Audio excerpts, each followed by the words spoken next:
안녕하십니까? 꺼리투브입니다.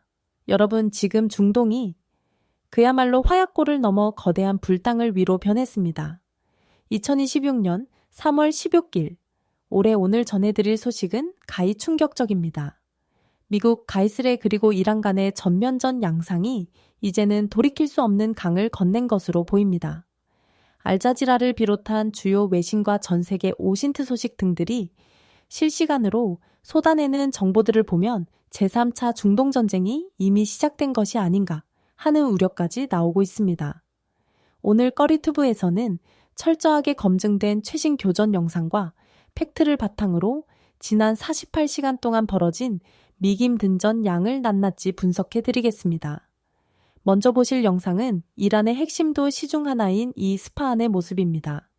화면을 보시면 두 번의 비교적 작은 지상폭발이 일어난 직후 그야말로 세상을 집어 산뜨듯한 엄청난 규모의 2차 폭발과 함께 거대한 버섯구름이 솟아오르미라. 유명 오신트 분석가인 테이블 13은 이를 두고 미국의 벙커버스터가 실전에서 사용된 첫 영상일 수 있다며 경악을 금치 못했습니다. AI 판도 결과 조작이 아닌 실제 영상으로 확인되었습니다. 단순한 지상 타격이 아닙니다. 지하 깊숙한 곳에 숨겨진 이란의 전략시설, 즉 핵시설이나 대규모 지하미 설기지를 완전히 초토화시키기 위한 미국과 이스라엘의 합동 정밀 타격이 성공했다는 것을 의미합니다. 이와 동시에 이란 수도 테헤란의 반만은 불바다가 되었습니다. 알자지라가 보도한 테헤란 시내 아바드와 유세포 아바드 상공의 영상입니다. 빗발치네미 사회가 드론 공격을 막아내기 위해 이란의 방공방이 쉴 새 없이 불을 뿜고 있습니다. 특히 이곳은 테헤란에서 가장 큰 유대교회당이 있는 곳이기도 해 타격 목표의 상징성 또한 무시할 수 없습니다. 하지만 이란 역시 가만히 당하고만 있지 않았습니다. 지금 보시는 화면은 페르시안만 북부 해상에서 차량된 것으로 추정되는 충격적인 영상입니다. 어둠이 짙게 갈린 바다 한가운데서 거대한 화염이 솟구칩니다. 차량제다 급한 알라우 아크바르 지역시는 위대하다고에 침속해서 불타고 있는 저 성방 놀랍게도 미 해고 남정으로 추정되고 있습니다. 이란 이슬람 혁명 수비대 해군이 미국의 공격에 대한 보고로 대한미사일이나 자폭도로를 사용해 미함정을 타격한 것으로 보입니다. 그런데 여기에는 충격적인 반전이 있습니다. 바로 미국 정부와 미국 언론사들의 처음의 한 주장이 대립하고 있습니다. 미국 정부의 입장은 이러한데요. 이란이 자국 및과 대외적으로 자신들이 건재하다는 모습을 보여주기 위해 AI로 제작한 영상이라는 것입니다. 이러한 초유의 사태 속에 미국 내부 정치권도 그야말로 혼돈의 도가니입니다. 도널드 트럼프 대통령은 미함정이 피격당했다는 영상이 퍼지자 이란이 미함정을 타격했다는 가짜 영상을 퍼뜨리는 주요 언론사들을 반역죄로 기소하고 퇴출해야 한다며 강력하게 반발했습니다. 하지만 뉴욕타임스와 뉴욕포스트 등 주요 언론들은 교차 검증을 통해 해당 피격 영상과 사상자 발생을 실제 상황이라고 보도하며 행정부와 언론 간의 진실 공방마저 벌어지고 있습니다. 전장이 아닌 워싱턴의 심정부에서도 거대한 폭발이 일어나고 있는 셈입니다. 더욱 충격적인 것은 이란의 타격 반경이 미군에만 국한되지 않았다는 점입니다. 최신 워싱턴 정부와 해외 소식통에 따르면 이란이 세계에서 두 번째로 큰 국제공항이자 연간, 이런 명각과 이용하는 아랍에미리트의 두바이 국제공항을 타격했다는 소식이 전해졌습니다. 미군과 이스라엘을 협조하는 중동내 우방국들의 핵심 인프라까지 완전히 파괴하겠다는 이란의 끔찍한 경고입니다. 미국과 중동 국명국들에게 이번 전쟁의 청구서가 얼마나 가혹할지 보여주는 대목입니다. 실천자 여러분, 2016년 3월 16일 현재 상황은 돈 단위로 급박하게 돌아가고 있습니다. 이스파한의 지하 벙커가 진발하고 퇴를 시아만의 미군함이 불타오르며 중동 물리의 심장인 두바이마저 타격받았습니다. 이 피해 보복전이 전면전으로 비화될지 아니면 극적인 국면 전환을 맞이할지 거리토브가 누구보다 빠르고 정확하게 분석해 전해드리겠습니다. 오늘 준비한 소식은 여기까지입니다. 영상이 유익하셨다면 구독과 좋아요, 알림 설정 부탁드립니다. 감사합니다. 다음은 25년 5월 14일 한국 천공2 미사일로 장거리 공대공 미사일 계획 영상입니다. 인도 파키스탄의 전쟁으로 초장거리 공중전이 현실화된 지금 한국 공군이 장거리 공대공 미사일 전력을 확보하지 못하면 실전에서 고전할 가능성이 대단히 높아졌습니다. 중국은 물론 주변 국가들까지 자국 전투기를 보호하고 상대를 타격할 수 있는 300km 이상급 공대공 미사일을 배치해 왔기 때문입니다. 이러한 시대 흐름에서 한국 공군은 더 이상 과거의 중거리 교전 개념만 믿고 있을 수 없습니다. 장거리 교전 능력이 호전도 전투기 생존율에 직결되므로 미리 대비하지 않으면 작전기 시와 동시에 전력 상실 위험이 커지는 것은 당연한데요. 현재 중국이 배치한 PL-15는 길이 약 3.8 미터 중량 약 220kg 수준의 미사일로 알려져 있습니다. 듀얼 펄스 로켓 모터를 장착하여 마사 전후에 고속으로 비행하며 최대 사거리가 300km 안팎으로 추정됩니다. 공대공 미사일 사거리가 100에서 120km인 기존 AIM-120C 계열과 비교 PL-15의 사거리는 무려 2에서 3배 이상입니다. 만약 고도 10km 이상에서 발사된다면 탄도 특성상 이보다 더욱 효율적인 비행 궤적을 그릴 가능성도 있습니다. 중국은 제니10, 젠10C 같은 4점에서 5세대급 전투기에 PL-15를 탑재해 운영 중입니다. 이들은 에이사 레이더와 데이터링크 기능을 결합해 원거리 표적을 조기에 탐지하고 미사일을 발사한 뒤에도 지속적으로 표적 정보를 업데이트할 수 있습니다. 한국 공군이 보유한 F-106이나 F-15K가 암남 AIM-120C 세분을 운영하더라도 중장거리 교전에서 먼저 공격 기회를 얻기 쉽지 않습니다. 상대는 최대 300km 거리에서 미사일을 쏠 수 있으니 1, 6 직후부터 위협받을 수 있다는 이야기입니다. 서해처럼 종심이 짧은 작전 환경에서 상황이 더 심각해집니다.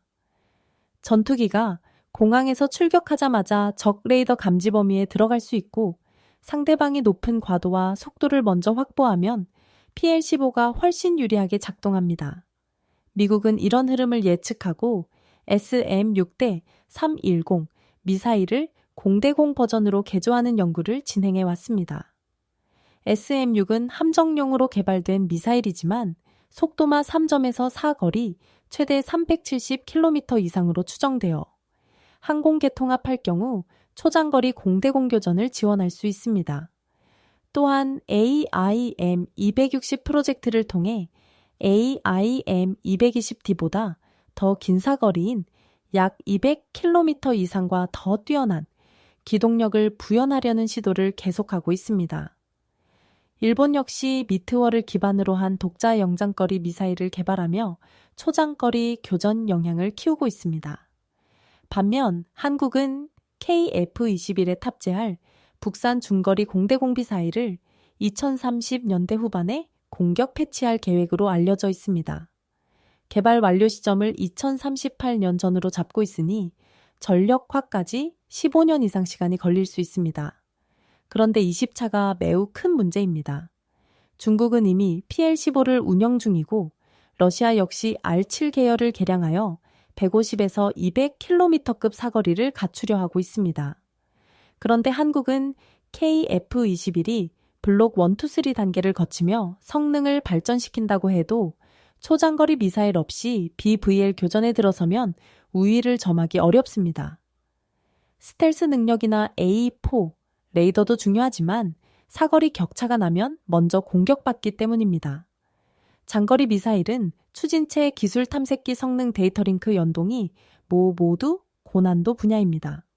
사정거리 200에서 300km를 달성하려면 듀얼 펄스 혹은 램제트 계열의 추진 기술을 안정적으로 확보해야 합니다. 한국은 이미 천공2라는 지대공 미사일 개발에서 듀얼 펄스 로켓 모터와 탐색기 기술 일부를 입증했습니다. 천공2는 최대 사거리 40km 안팎으로 알려져 있으나 목표를 요격 고도와 유도 능력 면에서 상당한 성능을 선보였습니다. 과거 대한민국은 천공2를 운영 시험할 당시 A-DD와 LRGNX, 이른 공대공전환 가능성도 염두에 둔 데이터를 축적했다는 비화가 있습니다.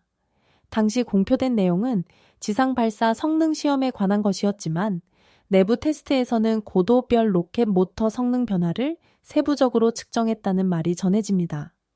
이런 결과는 공중 발사 시의 로켓 추진 프로파일 연구에 큰 도움을 줍니다. 지상에서 쏠 때보다 공중 발사는 초기가 속단계에서 더 적은 연료를 소모하지만 고도와 속도 변화에 따른 공력 특성이 달라지기 때문입니다. 따라서 한국이 마음만 먹으면 150에서 200km급 장거리 공대공 미사일을 2030년대 중반 이전에 만들어낼 가능성이 없지는 않습니다. 문제는 예상과 우선순위, 그리고 군 내부의 의지가 얼마나 뒷받침되느냐입니다. 초장거리 미사일이 없으면 중국의 PL-15나 러시아의 R-77램 계열을 상대로 한국 공군이 상당히 불리한 구도를 맞이할 수 있습니다.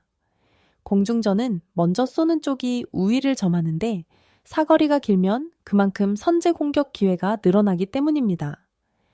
KF-21A 사 레이더가 100km 이상, RCS-21 제곱미터급 표적을 탐지할 수 있다고 하더라도 미사일이 1.0km 언저리 밖에 날아가지 못한다면 먼저 공격당할 확률이 높아집니다.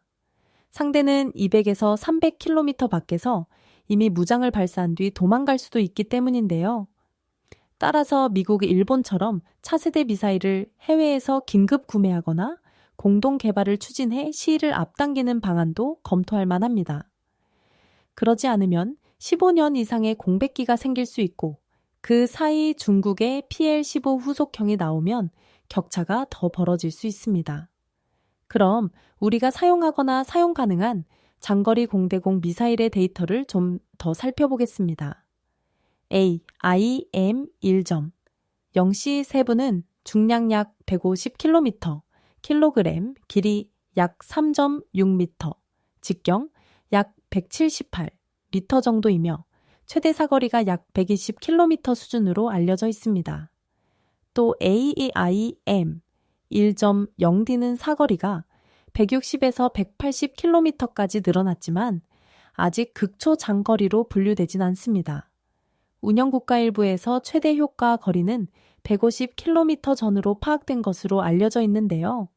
이와 함께 최강의 공대공 미사일로 꼽히고 있는 미티어의 경우 중량 약 190km, 길이 약 3.7m로 램젯 추진을 채택해 사거리 200km 이상을 노린 것으로 알려져 있습니다. 비행 중에도 추력 제어가 가능해 정말 단계에서의 기동성도 뛰어난 편입니다. 하지만 가격이 상당히 비싼 게 단점입니다. 중국의 PL-15가 미티어처럼 램젯 대신 듀얼 펄스 로켓을 쓴다는 점을 감안하면 호도와 속도의 우위를 잘 활용하면 실사거리가 300km 이상에 달할 수 있다는 추정이 설득력을 얻습니다. 게다가 제20 같은 스텔스기에 탑재될 경우 상대를 기습적으로 포착할 가능성도 큽니다.